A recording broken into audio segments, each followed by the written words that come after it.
حدیث پاک میں آتا ہے جنتی اتنے خوش ہوں گے اگر موت کو موت نہ آئی ہوتی تو یہ خوشی سے مر جاتے، اور جہنمی اتنے مایوس اور دکھی ہوں گے اگر موت کو موت نہ آئی ہوتی تو یہ دکھ سے مر جاتے۔ اب جنتی جنت میں ہیں اور انہیں ان کی آنکھوں کے سامنے موت کو ذبح کر دیا، قصہ ہی تمام ہو گیا۔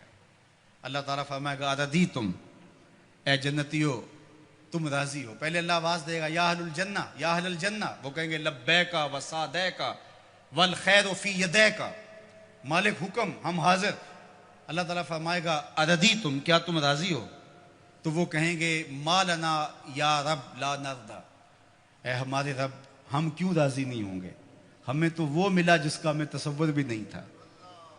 حضور نے فرمایا کہ میں، بخاری کی روایت ہے، میں اس آخری شخص کو جانتا ہوں، اس آخری شخص کو جانتا ہوں جو جہنم کے رگڑے سہ کے آخر میں جہنم سے نکلے گا اور سب سے آخر میں جنت میں جائے گا۔ فرمایا، اور ایک روایت مسند فردوس دہلوی میں اس کا نام بھی بتایا، تو کہا کہ میں اس آخری شخص کو جانتا ہوں، بخاری کی روایت ہے۔ تو وہ جنت میں جانے کے لیے جہنم سے کوئلے کی طرح سیاہ ہوا ہوگا، جب نکلے گا تو اللہ تعالیٰ اسے کہے گا بتا کیا چاہیے، تو وہ کہے گا کہ مالک مجھے یہ دے دے یہ دے دے یہ دے دے۔ اللہ کہے گا لکا ما تمنیت، جو تیری آرزو جا تجھے دے دیا، اب جنت میں چلا جا۔ تو وہ خیال کرے گا جنت میں تو کوئی 1 انچ بھی نہیں بچی ہوگی، اتنے لوگ جنت میں چلے گئے ہیں۔ تو وہ کہے گا مالک میرے لیے وہاں کتنی جگہ ہے؟ تو آواز آئے گی تیرے لیے جنت میں اس دنیا سے 10 گنا جگہ ہے۔ کتنی؟ یہاں تو 1 کنال کا گھر، 2 کنال کا بنگلہ، 6 کنال کی کوٹھی بنانے کے لیے آدھی زندگی لگ جاتی ہے، اور یہ سب سے پھاڑا سمجھتے ہیں نا، جو سب سے آخر میں جنت میں جائے گا، یہ اس کی جاگیروں کا میں آپ کو بخاری کی حدیث کے حوالے سے بتا رہا ہوں۔ اللہ فرمائے گا جا جنت میں، تیرے لیے دنیا سے 10 گنا ہے، 7 بر اعظموں پہ پھیلا ہوا جہاں، اس کو 10 سے ضرب دے۔ یہ کس کو ملے گی؟ جو سب سے آخر میں جنت میں جائے گا۔ اور وہ کہے گا اتسخر بی وانت الملک، میرے رب تو رب ہو کہ مجھ سے مذاق کر رہا ہے؟ اس کو گمان ہی نہیں ہوگا کہ اتنا مجھے مل جائے گا۔ وہ تو سوچے گا 2 مرلے کا جھونپڑا بھی جنت کے کسی کونے میں مل جائے تو غنیمت ہے۔ اسے کہا جائے گا دنیا سے 10 گنا جگہ تیرے لیے جنت میں تیرے نام ہوئی۔ تو وہ کہے گا اتسخر بی وانت الملک، میرے رب تو رب ہو کہ مجھ سے مذاق کر رہا ہے؟ تو اللہ فرمائے گا مذاق نہیں، یہ حقیقت ہے۔ اور یہ بات سن کر کے، یہ حدیث بیان کرتے ہوئے میرے حضور اتنا مسکرائے کہ صحابہ کو حضور کی داڑھیں نظر آ گئی، کہ اس کو لگے گا ہی نہیں کہ مجھے اتنی جگہ دی گئی ہے۔ یار جو پھاڑا ہوگا، سب سے آخر میں جنت میں جائے گا، اس کو تو اتنی جگہ ملے گی، تو بلال حبشی کی جاگیروں کا عالم کیا ہوگا، عثمان و علی کی جاگیروں کا عالم کیا ہوگا، ابو بکر و عمر کی جاگیروں کا عالم کیا ہوگا، اور جنت کے وارث حسن اور حسین کی جاگیروں کا عالم کیا ہوگا۔ یہ تو سب سے آخر میں جانے والے کی جاگیریں ہیں۔ اب یہ جنت میں اتنا کچھ ملے گا، تو وہ کہیں گے ما لنا یا رب، ہم مالک ہمیں کیا ہوا کہ لا نرضی، ہم راضی نہ ہوں، ہمیں تو وہ دیا گیا ہے کہ جو کسی کو نہیں دیا گیا۔ تو اللہ فرمائے گا میں تمہیں اس سے بھی بہتر کچھ دیتا ہوں، میں اور تمہیں تمہاری جھولی میں کچھ ڈالنے والا ہوں۔ تو یہ کہیں گے مالک کو کسر تو نہیں رہے گی، ہم اگر یاد بھی کریں تو کوئی شے نہیں یاد آتی جو ہمیں ملی نہ ہو، جو آرزو تھی وہ ساری کی ساری پوری ہو گئی۔ اللہ فرمائے گا میں تمہیں ایک اور شے دینے لگا ہوں، تو وہ جھولیاں پھیلا لیں گے، اور اللہ فرمائے گا میں تم سے راضی ہو گیا ہوں، اب کبھی بھی ناراض نہیں ہوں گا۔ میں تم سے راضی ہو گیا ہوں، اب کبھی بھی ناراض نہیں ہوگا۔ جنت سے یا تو موت اس نعمت کو ختم کرے گی، یا پھر اللہ ناراض ہو جائے تو اللہ کسی کو نکال دے، تو اللہ ضمانت دے گا میں اب تم پہ ایسا راضی ہوں، اب کبھی بھی تم سے ناراض نہیں ہوں گا۔ ایسا اجر اللہ عطا کرے گا۔ فَلَهُمْ أَجْرٌ غَيْرُ مَمْنُونَ، اللہ اکبر۔ فَمَا يُكَذِّبُكَ بَعْدُ بِالدِّينِ، اللہ تعالیٰ ارشاد فرماتا ہے کہ محبوب، جزا اور سزا کا جو دن ہے اس کے معاملے میں آپ کی بلا کو کیسے تکذیب کر سکتا ہے؟ کون ہے جو آپ کی تکذیب کرے؟ ایک دن ایسا آنے والا ہے جب سارے عملوں کی سزا اور جزا ہوگی۔ الیس اللہ بأحکم الحاکمین، کیا اللہ تعالیٰ جل شانہ حاکموں کا حاکم نہیں ہے؟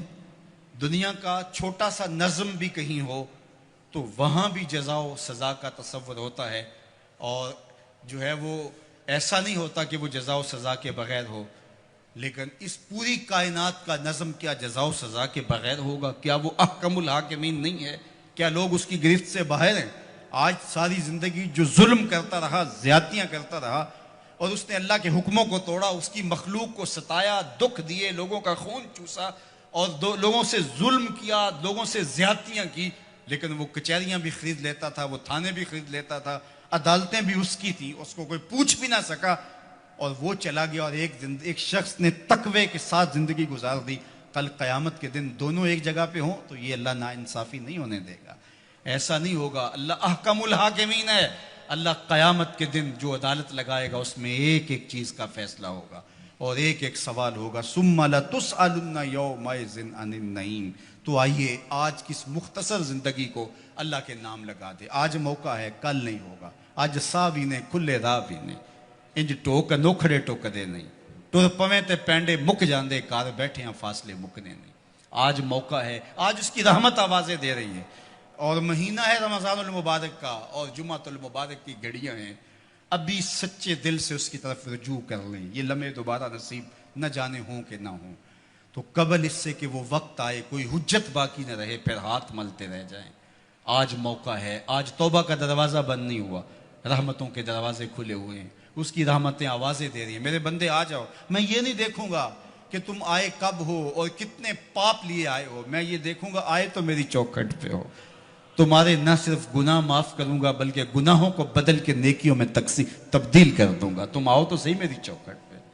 ایک فقیر تھا، وہ بازار میں کھڑا رو رہا تھا، تو کسی نے رک کے کہا بابا کیا ماجرا ہے، کیوں رو رہے ہو؟ کسی نے مارا ہے؟ کہا نہیں کوئی ایسا ماجرا نہیں، تو پھر کیوں رو رہے ہو؟ کہا لوگوں کے رویے نے مجھے رلا دیا۔ کیا مطلب؟ کہا بازار سے گزر رہا تھا، دنیا میں کھوئے ہوئے لوگوں کو دیکھا، دل میں ترس جاگا، تو میرا خیال آیا ان بندوں کی اور رب کی صلح نہ کروا دوں۔ تو کہا پھر کیا ہوا؟ کہا میں نے اس سے بات کی، آواز آئی لے آ میری چوکھٹ پہ، ایک آنسو سے سارے گناہ دھو ڈالوں گا۔ میں بڑا خوش ہوا، میں نے ان سے بات کی، یہ الٹا میرا مذاق اڑانے لگے۔ جا بابا کام کر، تجھے کیا پتا دنیا داری کیا ہوتی ہے۔ تو وہ تو معاف کرنے پہ آمادہ تھا، یہی اس کی دہلیز پہ نہیں جا رہے، تو مجھے اس پہ افسوس ہوا۔ تو وہ تو معاف کر رہا تھا لیکن یہ نہیں مانے۔ خیر اگلے دن وہی فقیر قبرستان میں کھڑا رو رہا تھا، اور وہی شخص دوبارہ گزرا تو پھر رو گیا۔ کہا بابا بازاروں میں بھی روتا ہے، قبرستانوں میں بھی روتا ہے، آج کیا ماجرا ہے؟ کہا کہانی کل والی ہے۔ کہا کیا مطلب؟ کہا کل ان کو دنیا میں کھوئے ہوئے دیکھا، میرے دل میں خیال آیا ان بندوں کی اور رب کی صلح کروا دوں، وہ تو مان گیا، وہ بندے ہی نہیں مانے، مایوس ہو گیا، تو آج ادھر آ گیا، اور آج خیال یہ ہوا ان قبرستان والوں اور رب کی صلح کروا دوں۔ تو بڑے تجسس سے پوچھا آج کیا بنا؟ کہا آج یہ مان گئے ہیں وہ نہیں مانتا، آج یہ مانتے ہیں وہ نہیں مانتا۔ تو صاحب آج وہ مان رہا ہے، کہیں ایسا نہ ہو کہ پھر ہم مان جائیں اور وہ نہ مانیں۔ آج لے ان کی پناہ، آج مدد مانگ ان سے، کل قیامت کو نہ مانیں گے اگر مان گیا۔ ماہ سیام کی برکتیں لوٹ لو۔ یہ وہ میں نے دیکھا شیراں والا باغ کے قریب وہ ریڑیاں لگاتے ہوئے، جب پھل آخری دنوں میں ہوتا ہے تو وہ سستا کر دیتے ہیں، تو وہ کہتے ہیں یہ جاتے ہوئے موسم کی بہار لوٹ لو۔ تو جو چیز جو ہے وہ 50 اور 100 روپے کلو ہوتی ہے وہ 20 روپے کلو بیچ رہے ہیں۔ آخری عشرے میں اللہ لوٹ سے لگا دیتا ہے، لوٹ لو میری رحمتوں کو، بس آؤ اور لو اور چلے جاؤ۔ تو آؤ سچے دل سے اس کے حضور آؤ اور رحمتیں اس کی وصول کرو، اور زندگی کو نور اور نکھت اور اجالوں سے بھر لو۔